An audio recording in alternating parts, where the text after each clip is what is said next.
everybody, welcome back to the channel. This is Rob here at Smirking Gun Reviews, back to talk more Lovecraft Country, Season 1, Episode 5. It's called Strange Case. And I think this is like the bulk of what most people got early, although it's starting to seem like they're giving screeners out all the time for their shows. Just not me, probably because I say a lot of horrible shit. That probably doesn't play well with all the HBO people that might pay attention to particular channels. But this was a great episode. This was a Rubi episode. There was some other stuff going on, but this was mostly a Rubi episode. Really, really great. This episode also answers definitively a few things that a lot of people in the comment section have been talking about and on Twitter and things like that that I've been paying attention to. But a few things like right off the bat, right? I've complained in the past about how the music in the episodes kind of threw me off and can take me out of it. This episode does the same thing with the music, but for some reason it didn't take me out of it this time. I felt like it was more, I felt like it was a lot more appropriate, all the music that they used in this. Everything seemed to really, maybe I'm starting to have a better understanding of what they're trying to do here with each episode, but I just really dug everything they did with putting the modern music in. But they also threw in a lot of classic stuff as well. And a big element to this episode is Metamorphosis. And also I think a lot of this, like especially with like Montrose and Rubi, it's kind of where do you belong? And holy cultural appropriation, Batman, do we have some definite bizarre turns in this of what it's like from both sides of the thing of the race situation. I don't know what I'm saying. Rubi gets to see things from the other side. You know, you've got Montrose dealing with his own thing. You've got Atticus and Leti really kind of diving into their relationship a little bit as it grows. They don't have much to do here other than dealing with, like I said, their kind of growing relationship and her as they get to know each other a little bit better. They both kind of confess a few things. Not really confess, but reveal things more about themselves. And one thing, and this is a spoiler for Buffy the Vampire Slayer Season 5. Okay? If you are ever planning on watching Buffy the Vampire Slayer and you don't want any spoilers, skip ahead about the next 30 seconds because I'm going to talk about something that I thought of when I was thinking about what's been going on with the Christina William character. Okay? I've been trying to figure out what it reminded me of forever. And spoilers for Buffy Season 5, but it reminded me so much of the Glory Ben characters, where Glory is the big bad of that season, and she can turn into her brother. They both like share it. They're both basically gods. And even though that is not exactly at all what's happening, it's finally the thing that had been bothering me. Two like sibling looking or similar characters that can turn back and forth. In this case, it's more about magic.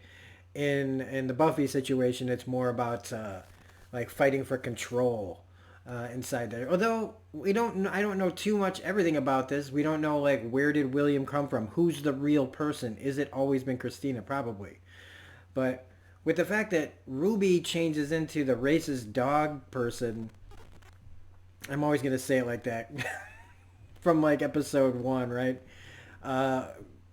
Is it just an imprint? I don't know. But the Buffy the Vampire Slayer thing, it kept coming at me, and I've been wanting to say it and get it out there. But this has like such a great beginning, because this is like Freaky Racist Friday, okay? Because she wakes up, and I'm going, oh, she's gonna wake up as like I didn't know who it was gonna be, but she wakes up, and you know it's Rubi. At least I did. And she's the lady that kept the dogs, the racist. She's like the female version in Django. Django Unchained.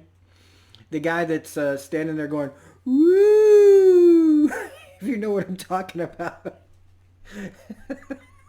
She reminds that character in this reminds me of that character in that. And she's that lady, and she's freaking out because, yeah, if you woke up and you suddenly were white, it'd be the same if I were to wake up and, wake up and be Barney the dinosaur. I don't know. You'd be very put off. I don't know what. I said Barney the dinosaur because we watched Roller Gator about a purple puppet dinosaur yesterday, so that's on my brain. But anyway, she's this lady, and she's freaking out. She's wandering down the streets, and she gets to see things from the other side. It's not good.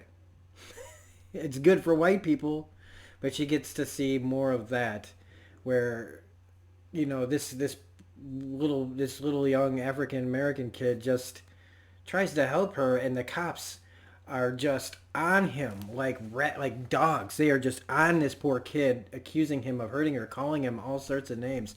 And all I could think of was that not much has changed except for the fact that they probably, it seems like they're a little more careful of what they say in public now. You know, they still do the same physical stuff. They lay off the racial epitaphs in public now, especially with cams on them and stuff, and everybody else walking around with a phone. But she finally gets taken back home, and she's freaking out because she realizes she's going back to William's home. And he comes and he gets her in the white knight, brings her inside the house. But this is where it turns into like American Psycho, man. Except it's not like, newspapers laying on the ground. It's like plastic, all over the place. He's got the rubber gloves, and he literally, as she's going through this transformation that made me think of American Werewolf in London, that he just stabs into her. And the greatest shot in that was, if you look real carefully, when she opens her mouth, you can see the eyeball at the back of her throat. I thought fucking amazing. And speaking of amazing, the CGI and the practical effects, I hope some of it was practical, for the transformations were just amazing in this episode. Just absolutely awesome and horrible. They were horrifying. And they were the best. They were so great. I just loved it so much. I don't know. I don't know what that says about me, but like the crumbling of the body parts and everything just looked so good. It just looked so good. I'm kind of skipping through, because I just get so excited about talking about some of this stuff. But he literally has to cut her out of this other person. It's just fantastic. Now, at the end of last episode, Montrose killed the siren. And again, doing it to protect everybody else and his son. And getting rid of the pages again. And when they confront him, like, they're all ready to break out some spells. Let's start decoding this thing. And Montrose is like, oh, she's gone. And I love that Atticus just sees through him, like, immediately. There is no, oh, wow, gee willikers, what did he do? Oh, we better go see if we can find her. Maybe we can catch up to her. How long ago did she leave? No, he is on him like white on rice, man. And he is just pounding the bejesus out of him because he took away their ability to defend themselves. But that's Atticus's kind of arc in this episode, is the fact that this magic is already kind of infecting him. That gets brought up a little bit later, that when he goes to find the pictures that Leti took to try to find any images of the pages, he is a man on the edge, and Leti is visibly shaken by this. She's not seen this side of him, this obsessive, angry side of him. And I love that. Journey Smollett, again, just keeps killing it, as always. But so does Majors in this, too. He is fantastic. Because I see a lot of innocence in Atticus. And so when you see him, erupt like this, it's it's another kind of transformation, another kind of metamorphosis. So Ruby finally, she starts to see white privilege and the temptation that William is giving her with this gift. of being able to walk around as a white lady and having people just do whatever you want. And she makes the comment of, I don't, being colored and a woman is tough, but when you're white and a woman, you know it's not as bad. And that's just messed up. But the temptation of this is really Ruby's big arc. How she goes through dealing with her feelings and all the horrifying elements that she's going through, and accepting this, and will she continue to do it, and how she starts to just embrace this idea as the episode goes along. Now, Atticus and Leti have, I think, after he blows up, I feel like this is more of the proper love scene for them. It's still real kind of um, emotional and kind of desperate still, but like there's a need there that's less uh, oh, you're going to be with another guy kind of thing. It's more of a, they need a connection to, they wanted to feel that connection to each other, and they really go for it, and it's pretty hot. I don't know. But I thought that this was a lot more intimate and personal than the first encounter they had. Now, William drops the other shoe and says that, this gift that I gave you to Ruby does come with one kind of stipend, which is you need to do a favor for me, actually for my woman friend, which of course will be Christina. And so he just doesn't say what it is, so that she can do whatever she wants until, up until there's going to be a point where I need to do the favor, and then after that you can do whatever again. And William really seems to be taken with her. But as we find out, I mean, okay, let's just cut to the chase, right? I'm sure other people that reviewed this are already saying it, but yes, William and Christina are the same person. That's why I brought up the whole Buffy the Vampire Slayer thing in the first place. So it makes you wonder, does Christina have feelings for Ruby, or is William enough of a person that it's developed his own feelings, or is that somehow jumbled up? I don't know. Because she actually kind of says something later about, was it just, have you made or developed feelings for him outside of the gift that he's given you? But she takes on the job as the white lady at Marshall Fields, and goes through that whole thing. How do you feel about colors and everything? And this was actually a really funny scene because of the crunching. It's such a gross sound, and the only thing about it that bothered me was that wouldn't the guy be like, what the hell is that noise? Because we could hear it loud as hell, of just sinews and muscles and what's this guy thinking? Like, that she's got like a horrible stomach problem? But it's really funny, her trying to get out of there and just barely getting into like a back elevator with blood coming off. Also, when they all come apart, what do they do with all the guts? Do they just leave them there, and then people just come find them and be like, Jesus Christ, it looks like, somebody ran through a Ginsu machine or something. So she dropped the potion, though. That's why she changed in there. She probably could have like saved herself some trouble. And so Montrose is gay. That's another thing that they reveal in this. It's a part of what the comment section was talking about, that yep, it's revealed that he for sure is gay. And this, the only thing I think that people are really talking about, the importance of him being gay, is that it goes in line with him not being Atticus's real father. But for Montrose, the character, it is important because, like I said, people are kind of going through this, like, where do I belong kind of idea. For Montrose's case, like with Ruby, it's like seeing things like, does she belong with blacks or whites now that she can be one or the other? With Montrose, he's been living in the closet. Does he belong in the closet, or can he actually go out and be himself? And in this, he goes right to this guy that he's been seeing, you can tell, for a long time, has some very angry sex and very desperate. It reminded me of the very first time that Leti and Atticus were together. This kind of very sad and desperate, angry sex. It was, That's what it was. Um, Ruby, though, what I thought was interesting about her when she was being the white lady was her kept pressing Tamra, the colored.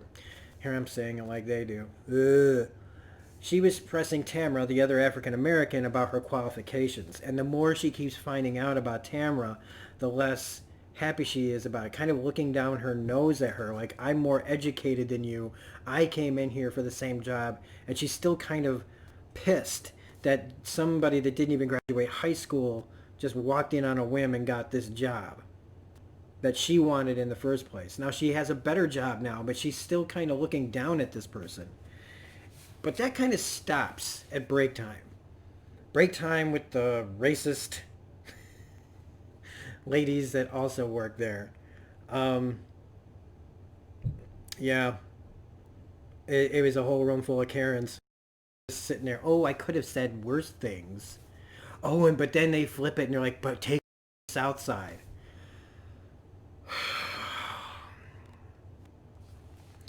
So they finally, the favor gets asked that she's supposed to work a party of influential people like the police captain, all these people that Christina and William are kind of trying to get, go around to take from them, the ones that were benefiting from Hiram. And we find out how much they were benefiting in a minute. Because like I said, holy, cultural holy cultural appropriation, Batman. Does this get gross? So she gets a piece from Christina that she's supposed to put in the police captain's office. It's supposed to be revenge for trying to kill William. But as we know now, he survived probably because he can turn back. But she goes into the police captain's room where you find, this guy like shackled in there. He's all weird and cut up. And then the police captain takes off his shirt and you can see that he was benefiting from the experiments that Hiram was doing. So all those dead African Americans that had their bodies experimented on, they put his head on an African American torso, but he's still got, it looks like white arms. It's just, that's just, wow. Like, maybe he had a bad heart or something, and so they were like, oh, hey, sure, I'll just give you a whole chest. I guess he doesn't take his shirt off a lot at baseball games, like company baseball games, right? Um, and so, yeah, that was completely fucked. Uh, Letty does have a real point here when she wakes up Atticus looking over decoding all the papers, talking about this is evil. We're answering evil with evil, in fact. And I feel like that's where we're headed, right? That he's saying it's not inherently evil, it's what you do with it. But I feel like evil's evil. And even though I really want to see some racists get some awful things done, I don't think it's going to really build to anything positive. I think it's just going to make things worse. And I think Letty is 100% right here. But then we get the field trip, right? So Tamra is talked into taking everybody to the South Side to have a good old time, right? And this happens right after Ruby kind of lays into her about like what she is seeing white people doing, and the only way to pull herself out of that conversation is to say, let's go for that field trip, where they go, and Ruby starts to change and she crushes the potion because she's listening to them and looking at them and how they're talking. She's getting more and more angry, and the bottle gets crushed and she changes back. And this was the best transformation. There were so many good transformations that I don't even know. But she witnesses Tamra almost being raped by the boss. And you know that even though she gets away, you know that this means her job. This means who knows what. Because she didn't let a guy smell her down there. Because it supposedly smells sweet. And I don't think it was going to stop there. So Ruby, though, when she comes back, right, and witnesses William coming home and the transformation, that he transforms into Christina. And the whole thing of, he gave you this not to, it's for, like, because she knew the term Rubi interrupted, right? That the white women are deluded by themselves, and this wasn't just an invitation this was an invitation to do whatever the fuck you want. And what would you do if you weren't interrupted? And so she gets revenge on the boss, which was great. She goes in there and, just has her way with him, and then shoves a stiletto up his ass and then transforms right in front of him. I thought she was gonna maybe have a situation where she turns back into herself and his wife walks in, but or something along those lines of catching him with another woman in front of his wife, being humiliated in front of everybody. But this is more like a personal revenge, saying that, a colored girl did this to you. I hate using that term. But the very final thing is Atticus decoding a part of the message and calling Korea, and that voice on the other end saying, "I told you so." And the word that he decoded was die. Now, whatever that means, we're going to find out. But next week, episode 6, we are going to find out what happened in Korea. And I'm really excited about that. This was a fantastic episode. I'm really enjoying talking about this as much as I am really enjoying answering everybody's comments as well. So keep all your great comments coming. If you're not already a subscriber to this channel, please consider becoming a subscriber. Otherwise, if you like this, please hit the like button, share, notify, sub, blah, blah, blah, blah, blah, blah, blah. Otherwise, this is Rob saying we'll see you next week for episode 6. Have a great day. Bye. If I can turn it off.